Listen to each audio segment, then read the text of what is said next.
喺呢個世界上咧，有20% 嘅人咧，掌握咗係80% 人嘅財富。咁每個人都好渴望咧，自己嘅未來咧都可以擁有一個好幸福嘅生活。所以今日咧，我哋就嚟一齊聽下一個又神秘又迷人嘅話題——算命。嗱，相信咧好多人咧都曾經去算過命嘅，咁希望咧係由呢個算命師嗰度咧得到一啲嘅指引或者答案。但係究竟算命可以幾準呢？而最準嘅算命師又係邊個呢？大家唔使急，我將會咧喺影片入邊咧話俾大家知。嗱，算命師咧通常係會根據一個人嘅出生日期啦、時間啦、地點啦呢啲咁嘅信息資料嚟推算我哋一生人嘅吉凶禍福。咁我就諗起一個好出名嘅管理哲學教授曾仕強講過。佢話：你唔好咧去輕易咧去揾人算命，因為咧你一旦知道自己嘅命運咧，日子就唔好過噶啦。咁就令我諗起咗一個例子同大家分享。嗱，已故出名嘅作家倪匡先生，佢講過咧，佢自己咧曾俾一個非常之大名鼎鼎嘅，都係已故嘅風水師蔡伯黎先生算過，算到佢咧應該咧係去到70歲嘅啫。咁倪匡咧就喺差唔多踏入70歲之前，就安排將佢咧最心愛嘅成人 CD 咧乾碟全部派晒出去，咁啊準備跌埋心水，70歲要死啦咁樣。但係一到70歲，倪匡就開始等啊等啊等，又冇晒啲成人乾碟睇喎，就真係等寂寞到夜深。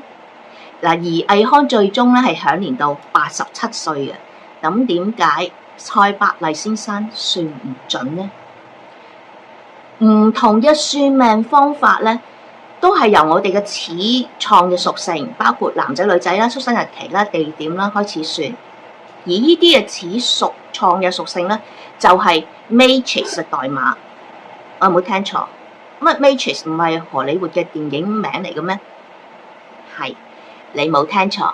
但係 Matrix 不但係一個電影名，呢個名詞咧，亦出現喺電腦上邊、生物學上邊同埋社會學上邊。亦可以咁講，電影 Matrix 嘅編劇就真係好有智慧，可以發揮到 Matrix 嘅真正意思，創造到一個咧好淋漓盡致嘅劇本。而喺呢一部電影入邊咧，有一個先知係可以咧窺探未來，佢都冇辦法完全準確預測未來。同鼎鼎大名嘅蔡伯黎先生一樣，點解？原因係 Matrix 嘅代碼，佢唔只係包含住我哋一生嘅始創嘅設定，而呢啲嘅代碼係會因我哋嘅信念同埋客觀同埋主觀性嘅限制而不停咁改變，所以並唔係意味住係一種預先決定我哋命運嘅電腦語言。佢係一個藍圖或者係一個地圖，但唔係一個固定嘅劇本。Matrix 入邊嘅先知同蔡伯黎先生一樣，佢哋係可以幫我哋了解到過去同而家一啲部分 Matrix 嘅代碼，但係佢哋都係受到 Matrix 嘅代碼嘅限制，係冇辦法完全準確預測到未來，因為未來唔係預先注定，而係根據我哋嘅選擇而不斷咁變化。如果我哋可以 hack 入去我哋自己嘅 Matrix 代碼世界入邊咧，我哋不但可以預測未來，仲可以創造未來。所以如果你真係 hack 到，你就係自己最準嘅算命師。咁有冇可能 hack 到入自己嘅 Matrix 世界，更改代碼呢？係非常有可能嘅。好多人話咧，人生就好似打遊戲機咁。呢句話咧，我希望可以改一改，就係話人生就係打遊戲機，只要你肯抱住咧打遊戲機嘅心態咧，你就可以 hack 入你自己嘅 Matrix 世界。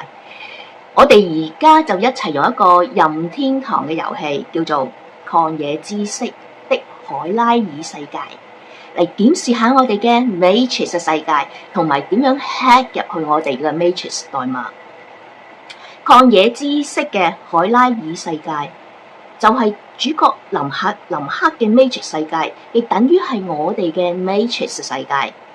喺 Matrix 世界入邊咧，主角林克咧同我哋 Matrix 代碼咧都有3個主要嘅元素，包括第一啦，初設嘅角色嘅屬性啦；第二咧，初始嘅機能啦；第3同挑戰。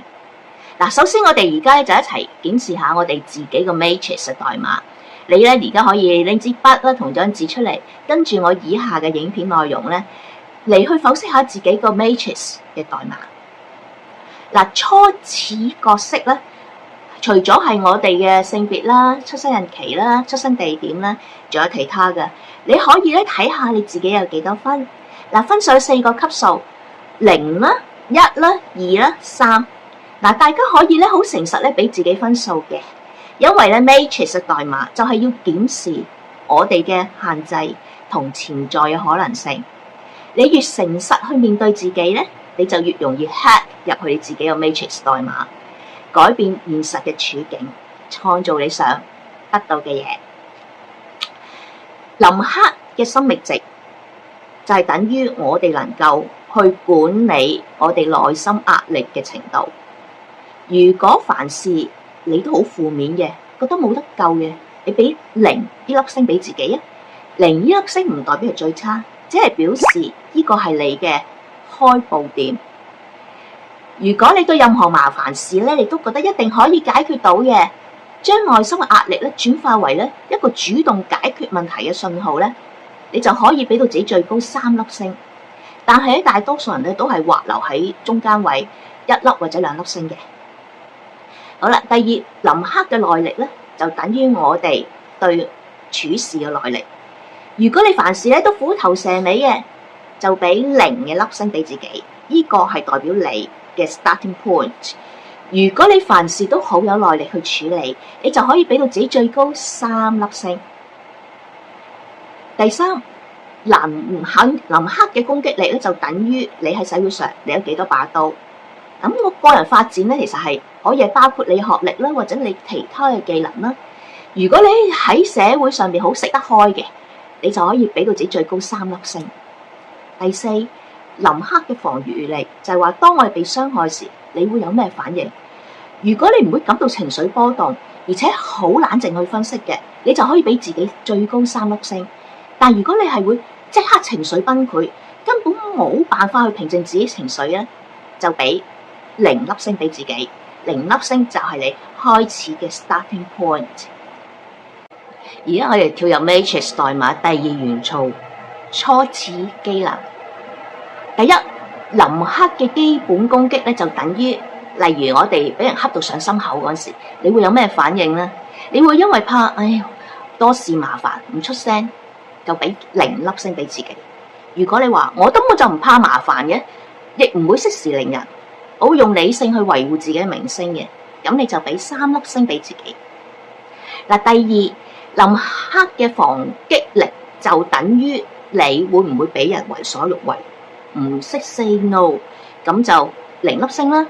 如果你肯堅持立場，唔會俾人冒犯或者利用你嘅，覺得唔啱就 say no 嚟拒絕，你最多可以俾到自己3粒星。第三，林克嘅衝刺力就等於，當我有好機會嚟嗰陣時，你會唔會船頭驚拆船尾驚鬼，左諗右諗，最終咧都係唔肯接受機會咧？咁你就0粒星啦。如果你一見到有適合嘅機會，你就好果斷同埋好快咁去捉緊呢個機會咧，你就俾自己最高3粒星。第四，林克嘅攀爬嘅能力就等於你為咗去實現你個夢想，到底你肯唔肯去付出努力？如果你係好堅定同埋好肯付出，你最高可以俾到自己3粒星。如果你永遠覺得好難，最終算了吧，你就俾0粒星俾自己。好啦，我哋而家咧已經由第一初設嘅角色嘅屬性咯，同埋第二初始機能完成晒，檢視晒我哋 Matrix 代碼嘅限制同埋潛在嘅可能性。我哋而家咧就一齊走入去 Matrix 第3個主要元素代碼挑戰。如果你肯接受挑戰咧，就代表你肯 hack 入你個 Matrix 代碼，改寫你人生藍圖。大家預備好未呢？嗱，林克同我哋嘅挑戰咧，都係一樣。第一就係走出我哋嘅舒適圈，體驗一啲新嘅事物。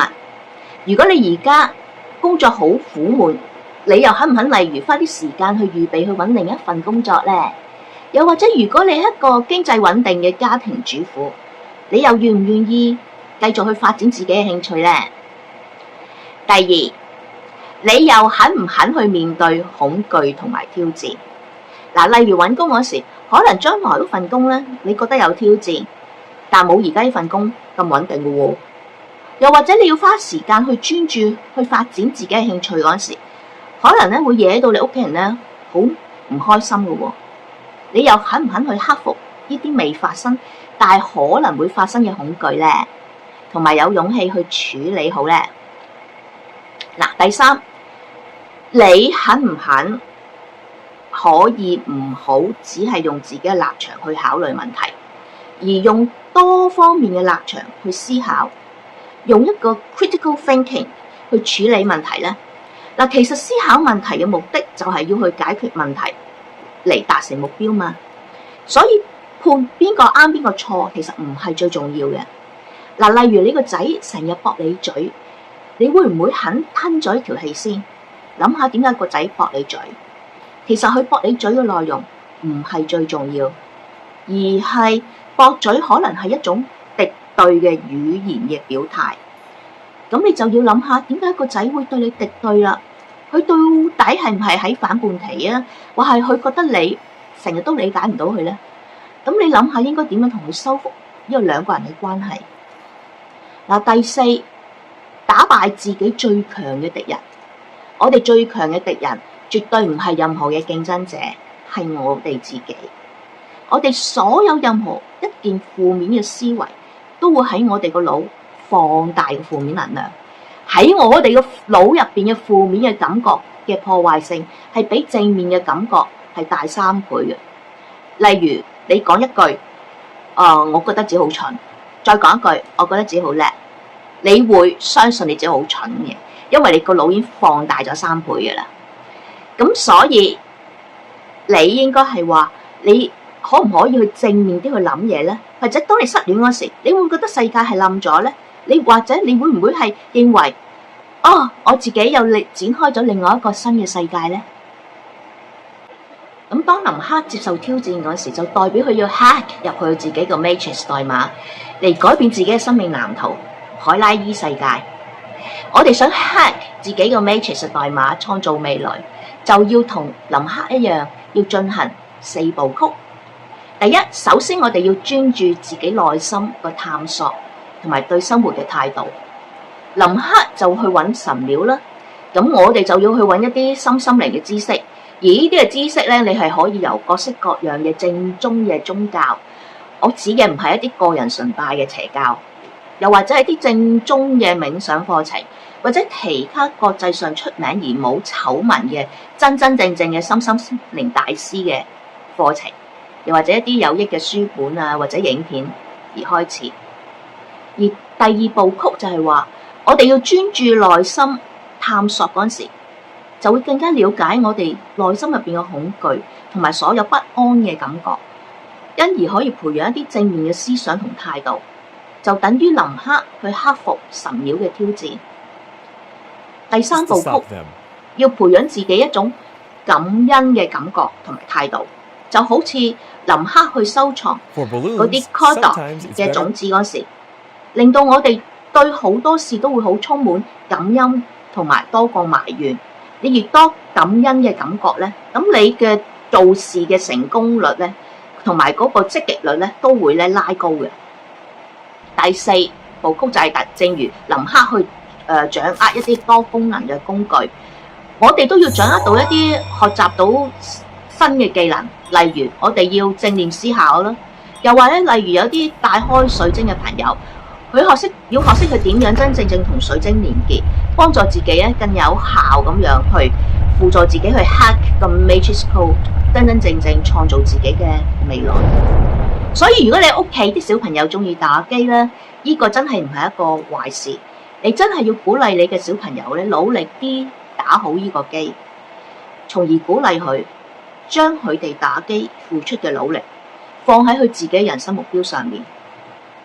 人生就係一場遊戲，改變我哋嘅命運就係等於透過玩遊戲嘅精神嚟 hack 自己嘅 matrix 嘅代碼。所以如果你肯去接受去 hack 自己 matrix 嘅代碼嘅任務呢，就代表冇任何算命師可以算得準你嘅將來。你係穩握咗你自己 matrix 代碼嘅改變，你自己先係你自己最準嘅算命師。如果你唔打算去 hack 入你自己嘅 matrix 代碼呢，好多算命師都可以算得準嘅，因為算命師講嘅好或者壞嘅信息都會好自然入咗去你嘅潛意識，你就會不知不覺咁困咗喺入邊，亦唔知自己已經係建立緊一個模擬嘅現實，改變緊你嘅 matrix 嘅代碼，跟住算命師所言一一顯現出嚟。Oh no!